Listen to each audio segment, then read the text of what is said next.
Welcome to This Week in Education Law, where I share up-to-date court decisions from the perspectives of educational administrators and policymakers. This is episode 46. In this episode, I'll introduce a recent case about employee speech right and administrative authority. Thompson v. Central Valley School District, number 365, 2025. At its core, this course forces us to confront a question that many administrators grapple with. When can we discipline an employee for what they say outside of work? Here is the background of the case. Randy Thompson served as an assistant principal at Evergreen Middle School in Washington's Central Valley School District. On an August evening in 2020, after watching the Democratic National Convention at home, Thompson posted to Facebook on what he believed was his private account. He intended to share his views only with his friends who shared his political beliefs. The post itself was inflammatory. Now, pause for a moment. You may think this case is about whether Thompson had the right to post this content, but that's not the question in this case. The question is whether the school district would discipline him for it. The distinction matters enormously for your work. A district employee saw the post on her Facebook feed. She took a screenshot. She sent it to her sister, who also worked for the school district. The sister forwarded to an administrator. The screenshot traveled up the chain until it reached the superintendent, Ben Small. Within 2 days, the assistant superintendent called Thompson. The conversation was brief. The assistant superintendent asked Thompson whether he had made the post. Thompson confirmed he had. He explained it was on his private account, posted on his own time using his personal device. Thompson emphasized that he had shared it only with friends and relatives who held similar political views. The assistant superintendent's response was immediate. Thompson was placed on paid administrative leave, effective immediately.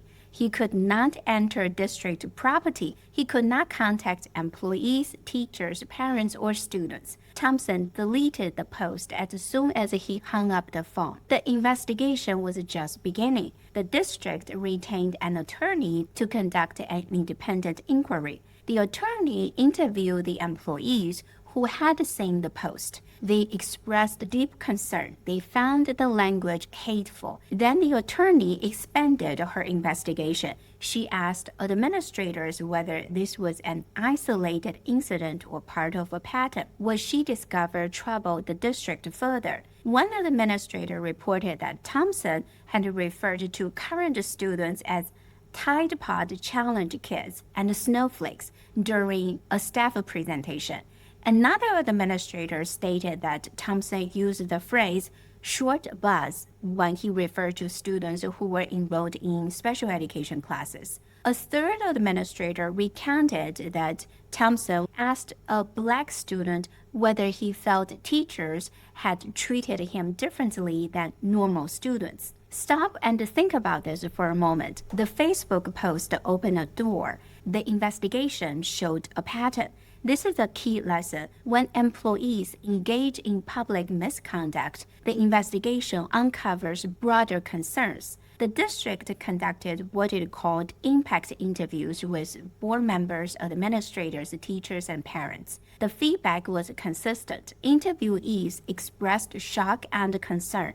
Many found both the Facebook post and the workplace comments Thompson had made to be insensitive and detrimental to his relationships with staff, students, and community members. The district held a notice and opportunity meeting on September 22, 2020. Thompson was given a chance to address the allegations. At this meeting, Thompson initially claimed that his Facebook account was hacked and a hacker made the post. The district retained a forensic investigator. The investigator found no evidence of unauthorized access. The investigator noted that Thompson was reluctant to provide his electronic devices and that he provided only incomplete Facebook data. Based on this report, administrator concluded Thompson was not truthful. In January 2021, the district offered Thompson a voluntary transfer to a teaching position if he would sign a release of claims. The agreement stated that if Thompson signed, the district would end its investigation, would not terminate him. The assistant superintendent told Thompson and his union representative that the transfer was proposed to avoid formally alleging that Thompson lied about the hack. Thompson rejected the offer. A second hearing was held in May 2021. This hearing addressed two new investigations. One is that Thompson interfered with the investigation by deleting emails and refusing to transfer data to the forensic examiner. Another new allegation is that Thompson was dishonest when he claimed his account was hacked. Thompson claimed he regularly deleted personal emails but kept anything related to investigation. He said he was reluctant to give the forensic investigator information to protect his privacy and his friends' privacy. He argued that he wiped and sold his old devices. He admitted he had no evidence of the alleged hack. On May 10, 2021, the superintendent sent Thompson a notice of transfer to a subordinate position.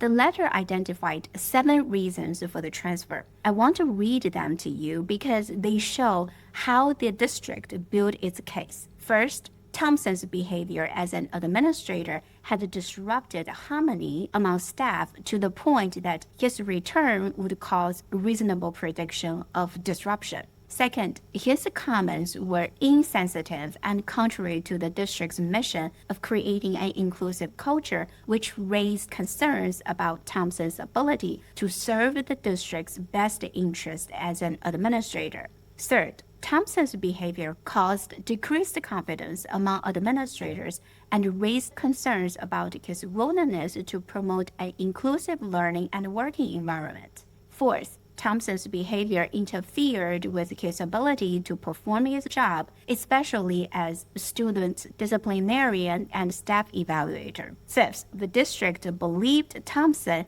interfered with its investigation and was not truthful during the investigation. Sixth, Thompson's response to the district's concern demonstrated a lack of awareness and insight needed for a school administrator. And seventh, the district concluded that the totality of evidence meant Thompson's transfer best served the school district's interest. Thompson appealed to the school board.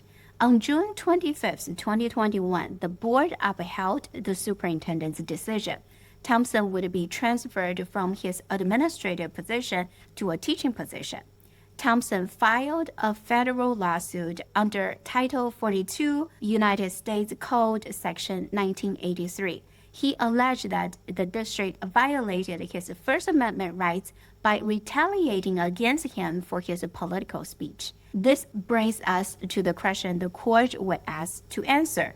Can a school district discipline an administrator for offensive political speech posted on a private social media account without violating the First Amendment? And more specifically, when does a school district's interest in maintaining a safe and inclusive environment outweigh an employee's right to engage in political speech outside of work? The district court granted summary judgment in favor of the school district. Thompson appealed to the Ninth Circuit Court of Appeals, which affirmed. To understand the court's reasoning, we need to understand the legal frameworks courts use when a public employee claims retaliation for speech. Courts analyze this type of cases under what's called the Pickering Balancing Test. This test comes from a 1968 Supreme Court case called Pickering v. Board of Education. The test has 2 steps. At step 1, the employee must prove a prima facie case of retaliation. This means the employee must show 3 things. First, that he spoke on a matter of public concern.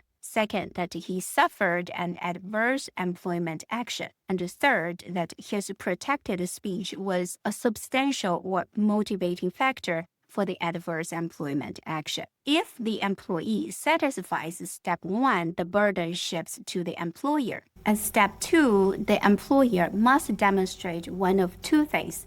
either that its legitimate interest in promoting workplace efficiency and avoid disruption outweighs the employee's First Amendment interest, or that it would have taken the same action even without the employee's action. Let me walk you through how the court applied this framework to Thompson's case. The court concluded that Thompson made a prima facie case of retaliation.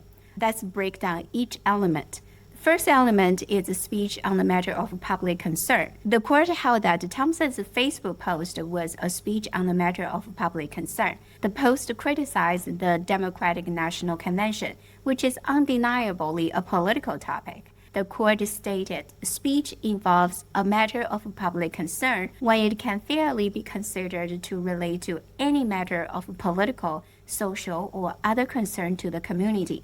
Thompson's post, despite its offensive language, addressed political matters. The district argued that Thompson's use of slurs and violent language should remove the post from the realm of public concern. The court rejected this argument. The court reasoned that the inappropriate or controversial character of a statement is irrelevant to the question whether it deals with a matter of public concern. Now, this is important because you need to understand what this does not mean. The court is not saying the offensive language doesn't matter at all. The court is saying it doesn't matter for determining whether the speech touches on public concern. This is a threshold question. The offensive nature of the speech becomes highly relevant later in the analysis at step 2.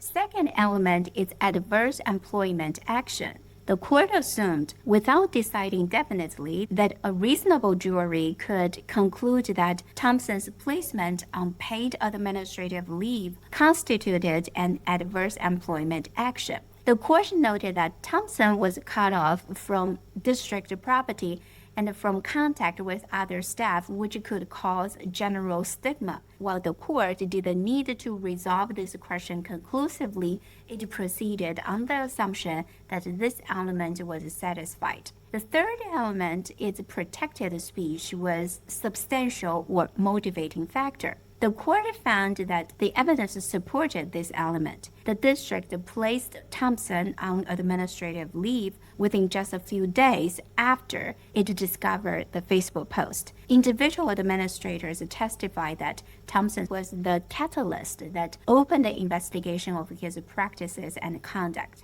The court noted that the temporal proximity between the speech and the administrative leave supported Thompson's claim. Moreover, the district admitted that the post language was the sole reason for Thompson's placement on administrative leave. So Thompson cleared step 1. He made a prima facie case on First Amendment retaliation. This means the burden shifted to the school district. And this is where you need to pay very close attention because this is where the court teaches us how to think about those situations. The court had to balance Thompson's interest in his speech against the district's interest in maintaining workplace efficiency and avoid disruption. The court made clear that this is not a simple binary. The court described it as a sliding scale where the state's burden to justify a particular discharge or adverse employment action varies depending upon the nature of the employee's expression. Not all speech on matters of concern receives equal protection. The court described a hierarchy, and the apex of First Amendment protection is a political speech that addresses problems at the government agency where the employee works. This would be, for example, a teacher who speaks out about problems in their school's curriculum or policy. Why? Because the Supreme Court has recognized that teachers are, as a class, the members of a community most likely to have informed and definite opinions on such matters. Thompson's speech was different. His Facebook post addressed national politics. It was not grounded in specialized language in education. It was not based on insight he gained while he worked as an assistant principal. It did not address school matters. The court stated although Thompson's post broadly touches on a matter of public concern, Thompson's use of disability-related slurs and his use of violent language are not speech entitled to the highest constitutional protection. The court reasoned that speech that expresses toward racial or religious minorities may be of a particularly low First Amendment value under Step 2 of the Pickering Balancing Test. Speech on public concern includes derogatory or violent language and is not grounded in specialized language or workplace insight. It receives less weight in the balance. For these reasons, the court gave Thompson's interest in his Facebook post speech little weight under Pickering Step 2. Now, because Thompson's speech received little weight, the district did not need to show as much potential disruption to prevail. The court explained, because we hold here that Thompson's First Amendment interests are not entitled to the apex of First Amendment protection, the school district need not show as much potential disruption to prevail. So what did the district need to show? The district needed to demonstrate either actual disruption or a reasonable prediction of disruption. The district could not rely on mere speculation or bare assertion of future conflict. The district had to provide evidence sufficient for the court to evaluate whether its predictions of disruption were reasonable. The court identified 7 factors as relevant when it evaluated the impact of Thompson's speech: whether the statement impairs discipline by superiors or harmony among co-workers, whether it has a detrimental impact on close working relationship where personal loyalty and confidence are necessary, whether it impedes the performance of the speaker's duty or interferes with regular operation. The court found that all these factors weighed in favor of the school district. First, the reasonable prediction of disruption.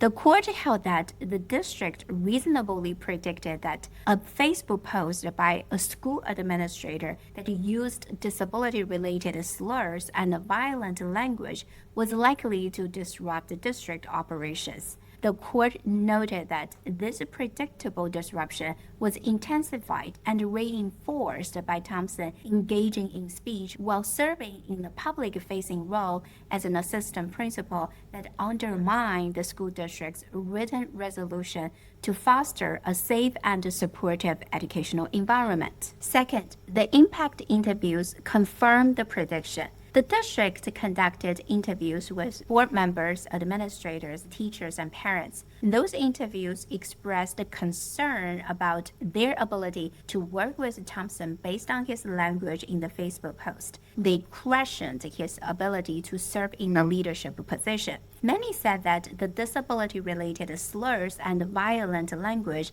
did not reflect the school district core value, negatively portrayed the district, and run counter to the district's commitment. Interviewees confirmed that they believed Thompson's ability to discipline students would be impacted if students learned of the post. Interviewees questioned Thompson's ability to work effectively with students and parents or to act as a representative of the school. The court concluded that Thompson's statements can be fairly viewed as creating disharmony among co-workers and detrimentally impacting his close working relationships, requiring loyalty and confidence. Third, Thompson's role as a public-facing administrator. The court emphasized that Thompson was not just any employee.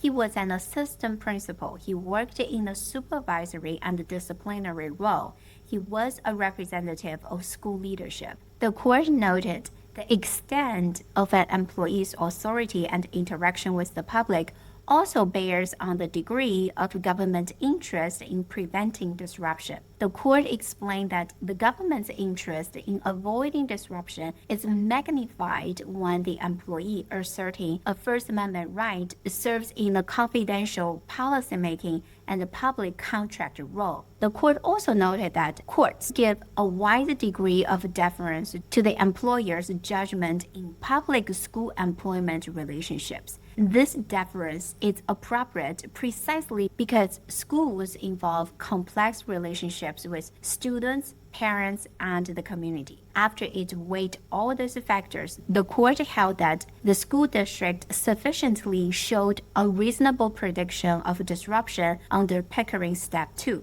because we give Thompson's speech little weight under Pickering Balancing. We hold that the school district's interest in creating a safe and inclusive school environment outweighs the public interest commentary contained in Thompson's speech. Now, let's translate this into practical guidance for your daily work. You may think this case is simply about social media policies or offensive speech, but the court is telling us something much more profound about how to think through employee speech issues. When you face a situation where an employee has engaged in speech that concerns you, you need to ask yourself a series of questions. This framework extends far beyond the social media post. It applies to letters to the editor, comments at public meetings, conversations in the community, and any situation where an employee exercises their speech rights. Does the speech touch on a matter of public concern? This is your threshold question. If the speech is purely personal, a private grievance, a personal dispute, a matter that concerns only the speaker, then the First Amendment provides minimal protection. If the speech addresses political issues, social issue, educational policy, government operations, or other matters of community concern, you must proceed carefully. The fact that speech is offensive, inflammatory, or even includes slurs does not automatically remove it from the realm of public concern. As the court told us, the inappropriate or controversial character of a statement is irrelevant to the question whether it deals with a matter of public concern. Thompson's post was deeply offensive, yet it still addresses public concern because it criticizes a political convention. Not all speech on public concern receives equal protection. Is this speech grounded in employees' professional knowledge or workplace insight?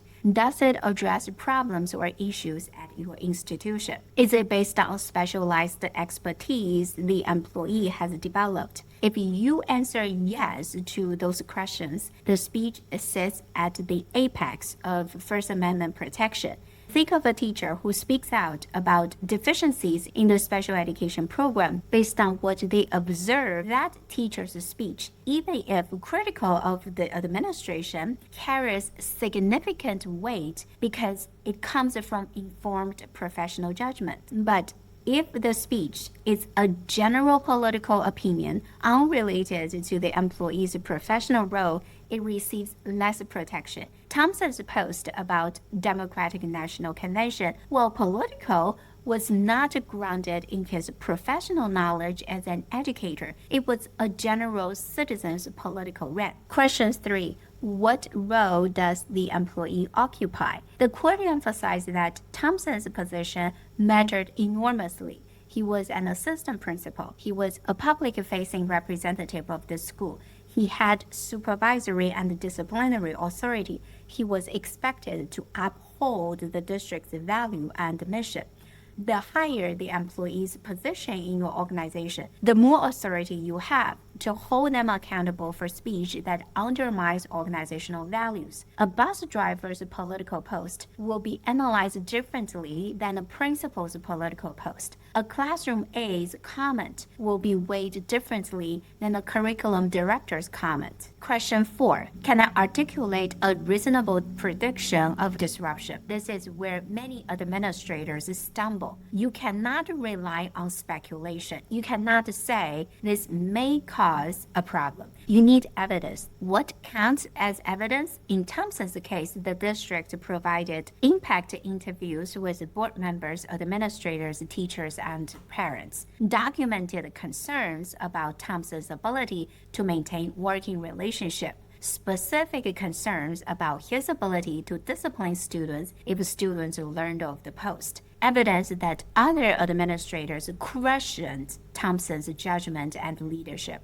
Notice what the district did not rely on. The district did not say some parents may be upset. The district did not say this could go viral. The district did not say we think this is bad. The district conducted a systematic investigation. The district gathered evidence. The district documented specific concrete concerns about operational impacts. Thompson's Facebook post triggered an investigation that revealed a pattern. He made comments about students. He used offensive language repeatedly. This was evidence of a broader problem with his fitness for leadership. Question 5. Can I connect the speech to my institution's documented value and mission? The court repeatedly referenced the district's documented commitment. This was a formal board action that established institutional commitments. Thompson, as an administrator, was expected to uphold those commitments. When his speech directly contradicted the values, the district could point to a clear conflict between his speech and professional responsibilities. Here is what this means for you. The written policies, board resolutions, mission statements, strategic plans, they are not just documents that sit in binders. They are tools you can use to establish institutional interest. Question 6. Am I treating this employee consistently with how I treat others? The court did not emphasize this point explicitly, but it underlies the entire analysis. If you discipline an employee for political speech you disagree with, but you ignore similar speech from employees whose politics you share, you have a retaliation problem. The First Amendment does not protect government employers who discriminate based on viewpoint. This means you need to ask yourself honestly, would I be taking this action if the employee had expressed the opposite political view? If the answer is no, you should not proceed as it will be considered as a viewpoint discrimination. The district won this case because it built a careful record. Let me emphasize what the district did right. It retained an independent investigator to ensure objectivity. It conducted impact interviews to document the predicted disruption. It held